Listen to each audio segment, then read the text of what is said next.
సమీక్ష చేయడానికి వీలైన తొందరలో ఈ ప్రాజెక్టును పూర్తి చేసి జాతికి అంకితం చేయాలి అనే ఉద్దేశంతో నేను ఈ విజిట్లో వచ్చాను. మొత్తం జరిగిన పనులన్నీ ఒకసారి మీకు ఎక్స్ప్లెయిన్ చేసిన తర్వాత మిగిలిన డీటెయిల్స్ చెప్తాను. ఫస్ట్ మీరు చూస్తే న్యూ డయాగ్రామ్ వాల్, మీకు అందరికి ఒక ఐడియా ఉంది. ఏదైతే డయాఫామ్ వాల్ ఆ రోజు అయిపోయి ఉంటే 440 కోట్లతో ప్రాజెక్టు చాలా త్వరితగతిన పూర్తయ్యేది. ఎగ్జాక్ట్ గా 2020కి పూర్తి చేయాలని టార్గెట్ పెట్టుకున్నాం. జూన్లో 19లో ప్రభుత్వం మారింది. అక్కడి నుంచి ఈ ప్రాజెక్టుకి అన్ని విధాల నష్టం జరిగే పరిస్థితి వచ్చింది. ఈ డయాఫామ్ వాల్ని కాపాడుకోవాల్సిన ప్రభుత్వం ఏజెన్సీని ఉన్నపళంగా మార్చడం, ఆల్టర్నేటివ్ అరేంజ్మెంట్ చేయకుండా పోవడం, ఇంజనీర్లు మార్చడం, ఫైనల్గా ఇది పోయిన తర్వాత కూడా అనలైజ్ చేయలేని పరిస్థితికి వచ్చారు. తర్వాత ఐఐటి హైదరాబాద్కి అప్పచెప్తే సెంట్రల్ గవర్నమెంట్ వాళ్ళు ఎస్టాబ్లిష్ చేసిన తర్వాతనే వీళ్ళు డయాఫామ్ వాల్ పోయిందని గుర్తించలేని పరిస్థితి వచ్చింది. చాలా దుర్మార్గమైన కార్యక్రమం. ఏదేమైనా 440 కోట్లతో పూర్తి అయిపోయి 6 సంవత్సరాలు 7 సంవత్సరాల కంటే ముందే ప్రాజెక్టు పూర్తి కావాల్సింది. ఈ నిర్లక్ష్యం వల్ల ఈరోజు 6 నుంచి 7 సంవత్సరాలు టైం పెరగడం, కాస్ట్ పెరగడం, ఒక్క డయాఫామ్ వాల్ అయిపోయిన డయాఫామ్ వాల్కి అదనంగా 1000 కోట్లు ఖర్చు అవుతా ఉంది. That is the biggest challenge. ఏదేమైనా ఈరోజు మీరు చూసినప్పుడు మళ్ళీ diaphragm wall government of India ఇంటర్నేషనల్గా ఎక్స్పర్ట్స్ని పిలిపించి అన్ని స్టడీ చేసిన తర్వాత ఈ డయాఫామ్ వాల్ని రిపేర్లు చేయడమా లేకపోతే న్యూ డయాఫామ్ వాల్ కట్టాలని వచ్చినప్పుడు రిపేర్లు చేస్తే ఏదైనా జరగరాని ఇది కానీ జరిగితే భవిష్యత్తు చాలా భయంకరంగా ఉంటుంది. కాబట్టి కాంప్రమైజే కాకూడదు. కాబట్టి కొత్త డయాఫామ్ వాల్ కడదామని ఆ డయాఫామ్ వాల్ కండెమ్ చేసి కొత్త డయాఫామ్ వాల్ కట్టే పరిస్థితికి వచ్చారు. అది కూడా ఈరోజు మనం చూస్తే ఆల్మోస్ట్ ఆల్ 1350 మీటర్లు, క్యూములేటివ్గా ఇప్పటివరకు అయింది 71 మీటర్లు, ఇంకొక 279 మీటర్లు ఉంది. మొత్తం ఏరియా కూడా మీరు చూసినప్పుడు 18 జనవరి 25కి 65,352 స్క్వేర్ మీటర్స్ వేయాలి. 56,583 స్క్వేర్ మీటర్స్ పూర్తయింది. 87% పూర్తయింది.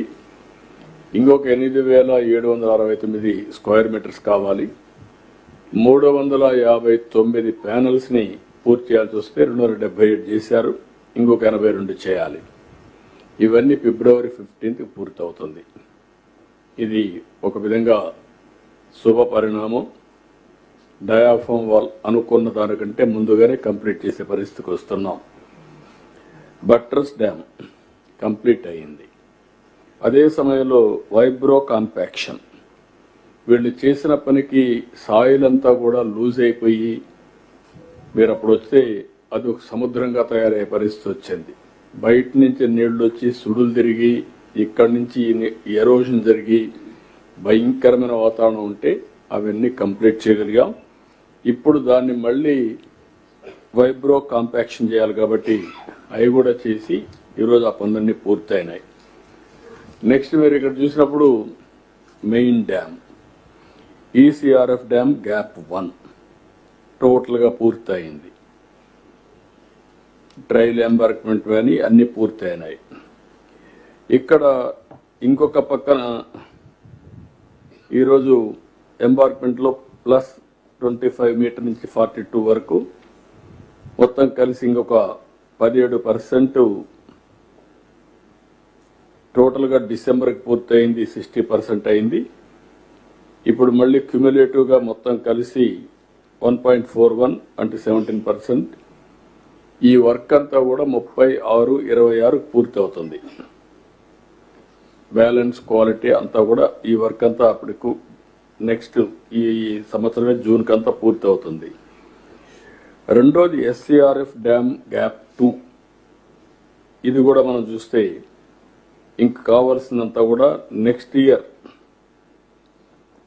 36/27 పెట్టారు. కాదు, మేమేమన్నామంటే 33/27 పూర్తి అయిపోవాలి. ఇన్ ఆల్ ఆస్పెక్ట్స్ మార్చికి పూర్తి అయ్యేట్టుగా పెట్టుకుంటున్నాం. Rehabilitation, R&R, land acquisition, land to land, everything every month program పెట్టుకుని నెక్స్ట్ ఇయర్ 12 months లో పూర్తి చేయాలని ఒక టార్గెట్ ఇచ్చాం కలెక్టర్స్కి. అదే మరి కొండే టీంకి, ల్యాండ్ ఎక్విజిషన్ టీం వీళ్ళందరికీ ఇవన్నీ కూడా పూర్తి అయిపోతాయి. అంటే మీకు కావాల్సింది R&R, ఇంకొక పక్క ప్యాకేజ్, దానికి చేయాల్సిన ప్రొసీజర్స్ అని కంప్లీట్ చేయడం, ల్యాండ్ టు ల్యాండ్ ఇవ్వాలంటే ల్యాండ్ టు ల్యాండ్, ఇల్లు కట్టుకోవాలంటే మనం కట్టియడమా వాళ్లే కట్టుకుంటామంటే ఏం చేయాలో అన్ని నిర్ణయాలు చేశాం. Everything will be complete by January 27. All works will be completed by March 27. Phase 1 ఇవన్నీ మనం 41.15. ఆ తర్వాత ఏం చేయాలి, ఫేజ్ 2కి వెళ్తాం.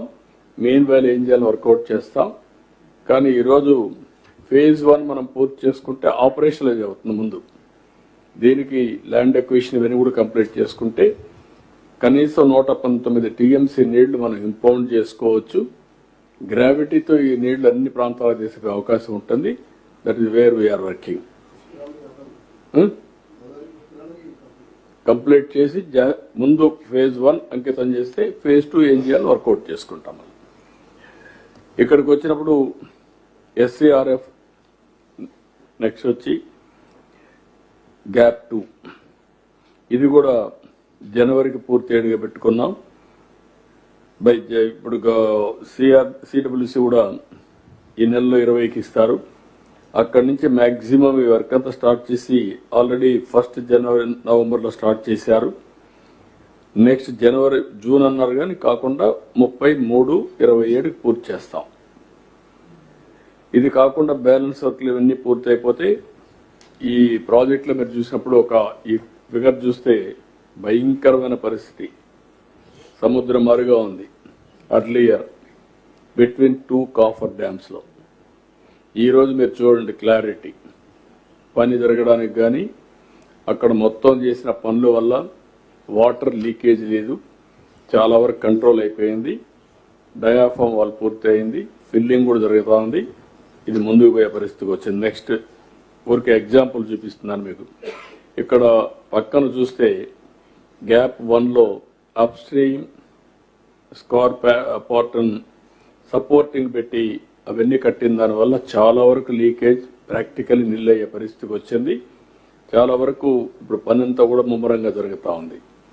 ఆ ఏరియా అంతా క్లియర్ అయిపోయింది. ఇప్పుడు మనకు వచ్చే కొద్ది మీరు చూశారు, మీకు విజిబిలిటీ వచ్చింది. నెక్స్ట్ ఇక్కడికి వచ్చినప్పుడు గ్యాప్ 1లోనే ఏ విధంగా చేశారో టెక్నాలజీ అవన్నీ చూపిస్తున్నారు. ఆ హిల్స్ అన్ని చేయడం, ఒకప్పుడు ఉన్నటువంటి పరిస్థితిని ఇప్పుడు ఏ విధంగా వర్కౌట్ అవుతుందో మీకు ఒక ఐడియా వస్తుంది. ఇది ఒకటి. దెన్ ఇక్కడ కూడా అప్ స్ట్రీమ్, అదే మరిగా ఎస్సీఆర్ఎఫ్ డ్యామ్ గ్యాప్ 1 ఏరియల్ వీలో కూడా చూపించారు. డౌన్ స్ట్రీమ్ బోత్ ఇవన్నీ కూడా ఒక ఐడియా కోసం మీకు చూపించాం. దెన్ ఎస్సీఆర్ఎఫ్ డ్యామ్ గ్యాప్ 2 ఇది కూడా పనులు ఏవి జరుగుతున్నాయో మీరు కూడా ఫిజికల్ గా చూశారు. ఓన్లీ పిక్చర్స్ కొన్ని మీకు చూపిస్తున్నాం. గ్యాప్ 2లో upstream, downstream, filter laying in progress ఏ విధంగా